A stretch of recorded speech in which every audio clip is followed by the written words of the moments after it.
Hey, alright, so today's Saturday, April 16th. I am 27 months on testosterone, that's 2 years and 3 months. And I had top surgery 16 months ago, it's 1 year and 4 months ago.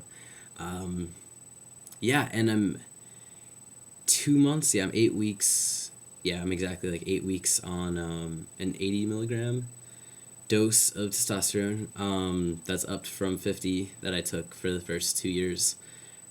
2 years and a couple months. So it's been 2 months on having a higher dose. So I thought I would make a changes video or like a transitional update video.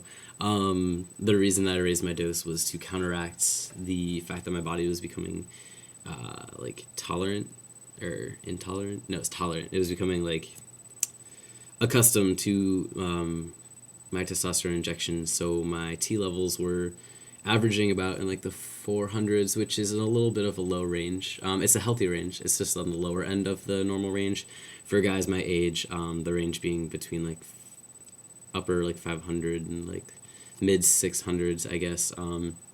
Being what is average for men like age like 18 to 20 and almost 20. So or like 18 to 24 or something. And I can't tell you exactly what like those numbers mean or what they're calculating, but like the average range is about 600, being like a 400 to 800 being a healthy range.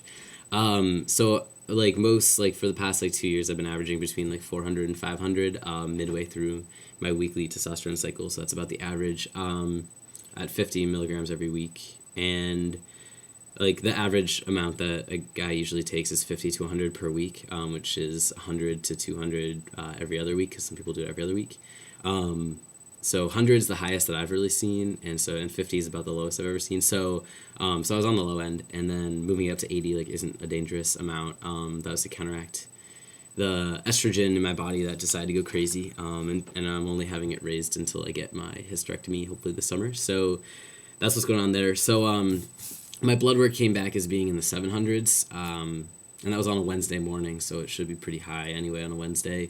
So going from like 400 average testosterone level to 700 blood testosterone level, I thought I would make that like a little bit of a transitional update video regarding that sort of thing. I haven't felt very many changes really. Like my facial hair is growing faster. You can't see it because I literally just shaved it, but I can grow legitimate sideburns now. They just look kind of silly. That's the one change. Facial hair starting to come in. I get stubble really fast, so it's kind of cool. It grows pretty slow, but hey, no big deal. My older brother doesn't really have much facial hair yet, and he's 2 years older than me, so it's not like it's a family thing. Like I have a friend here at school who's like been on testosterone as long as me, and he's got like full beard, so that's pretty cool.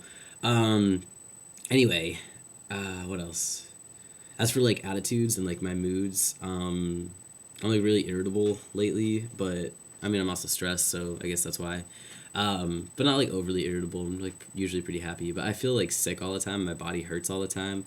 In part that could be due to like other like health things I have going on that are going to be taken care of. Like my estrogen being high and all that stuff. But yeah, so that's not too good. What else is there?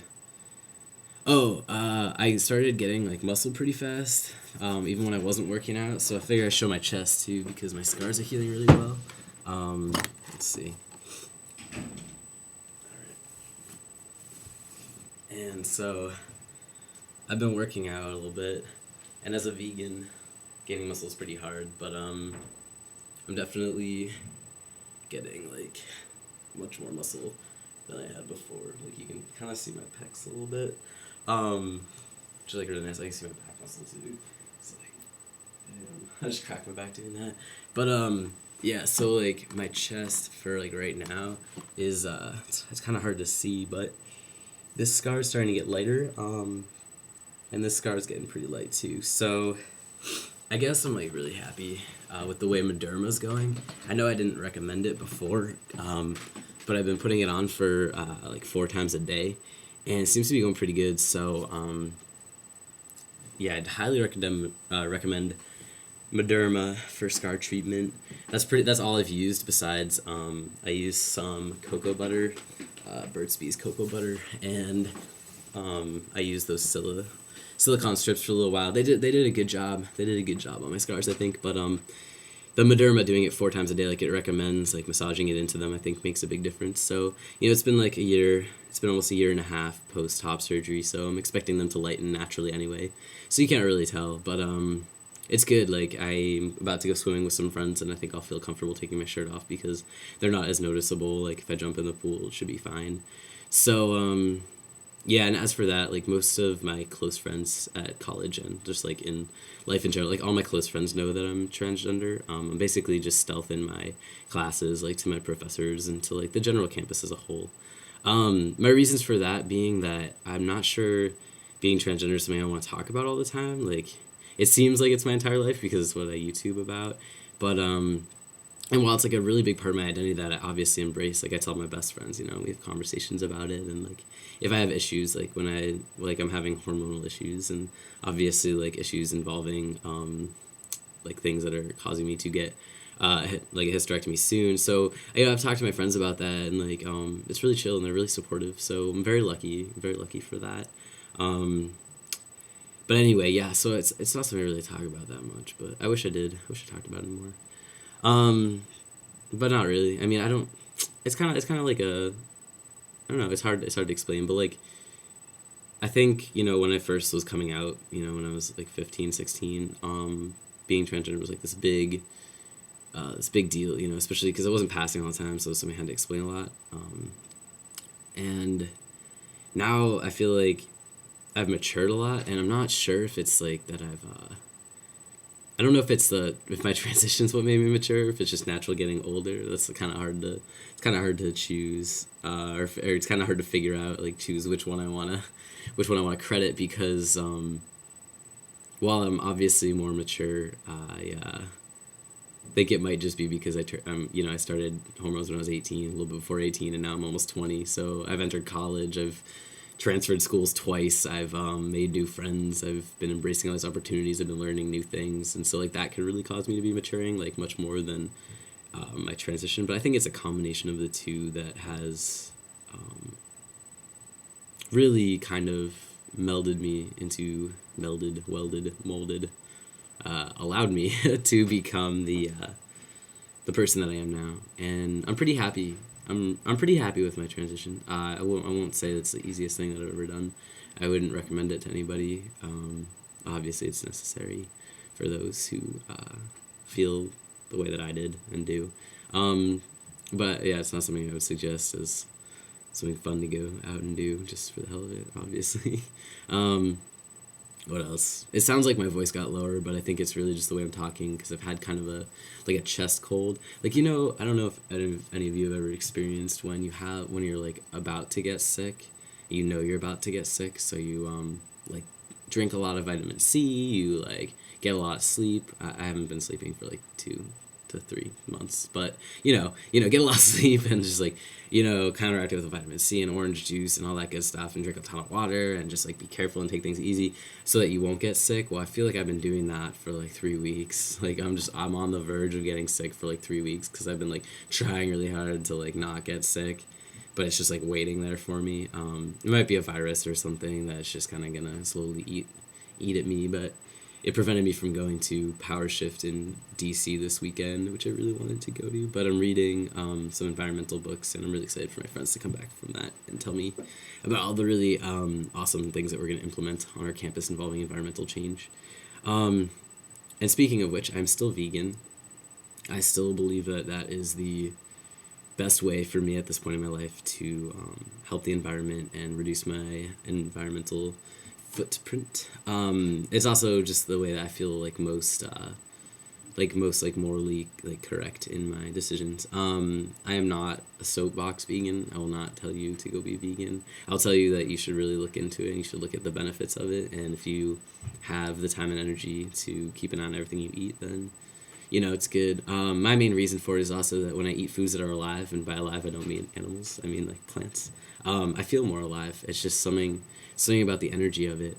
It's actually kind of funny because the only thing I'm asking for my birthday, which is May 19th, is a juicer. That's the main thing I'm asking for from my family members to get a juicer so I can juice some carrots and ginger and some kale and like some cool stuff. I have a friend named Kale. He's a good guy. Anyway, I like the word kale, like kale with a K. It's nice. But anyway, what else? There was something else I wanted to bring up. I forgot. Oh, I have lost weight a little bit, and I think that might also be due to my hormone increase. The fact that I lost like a little bit of weight, simply because I don't eat like. I mean, I've been eating like a decent amount. I've been eating more than I used to, maybe because of the higher amounts of tea. Like testosterone makes you hungry as hell. Okay, it makes you so hungry. So that happens. And anyway, maybe it's because of that, but yeah, I eat a ton, and yeah, I feel like I've lost like some weight. Well, I know I've lost some weight.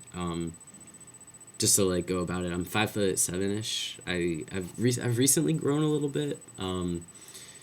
I don't know how. I think I just stand up straighter. I've been working on like really good posture, so I stand up really straight all the time, and that's like added an extra half an inch, I guess.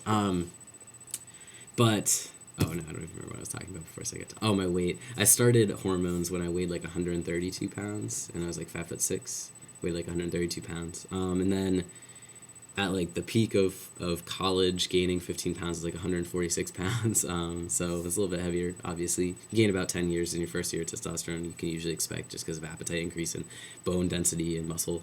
And then after top surgery, I dropped down to like 128 pounds. Not that wasn't because my chest weighed a ton. It was mostly because I couldn't move around or anything, and I was kind of like withering, and I couldn't eat because all the pain pills. But then I got back to college and got back up to like 146 pounds, like 3 months later. And then now, since I've turned vegan, I'm down to like 138 pounds, which is average. It's not underweight. Between 135 and like 150 pounds is like where I should be. So I'm pretty happy about that. A lot, like you hear a lot about vegans being underweight and having problems like putting on weight, but I really don't have that problem. I just don't like sugary things. I don't eat anything with palm oil. So, it's kind of like, and like fatty like foods. I don't eat that. I just don't like sugar that much. So, I think that's partially why too. It's just eating healthy. So I feel really good. Like I have the highest energy. Like I've been sick and I haven't been sleeping, but I have so much energy, and that's simply just based off of the foods that I derive my energy from. So I just highly recommend looking into foods that can give you like good source of energy, like nuts, grains, not white rice, like barley, bulgur, couscous, like whole grain breads. Oatmeal's a really good one. Lots of fruits and veggies. I'm a big fan of the Kashi, like Go Lean cereal. Like it's so like light and just feels good. And other things, that sort of stuff. Like lots of veggies. I eat a lot of veggies. I don't eat that much tofu anymore because it's not very good for the environment either. But I'm working on that. It's expensive, but working on it. And then in other news, I'll conclude with this.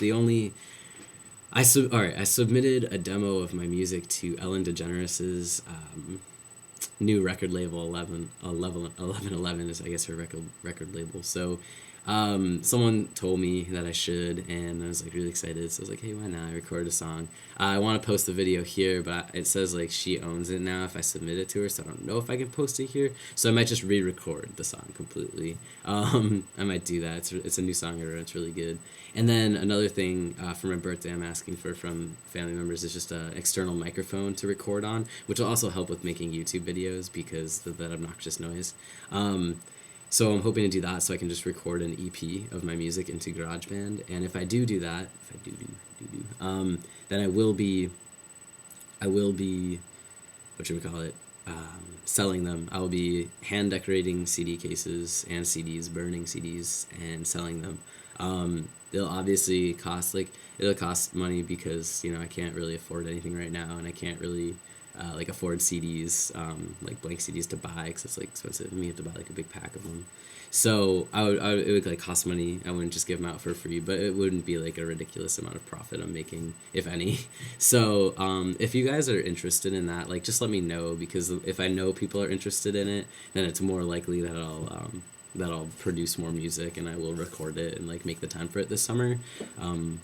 So just let me know about that, and I'll figure out a way to distribute that once I get it done. All right, so I'm going to cut this off. It's been 15 minutes of just rambling. I hope everybody's doing good. And, one other thing is, I know a lot of folks watch my Tumblr or follow me on Tumblr. I don't answer trans-related questions there, ever. So I have about 500 in my inbox, and I think people kind of feel like I'm an asshole because I don't answer them, but like I can't, and because I'm not like, I'm not gonna.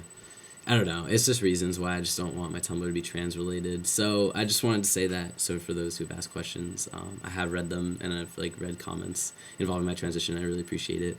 And for every comment on every video, I do appreciate them too, and I do read them all.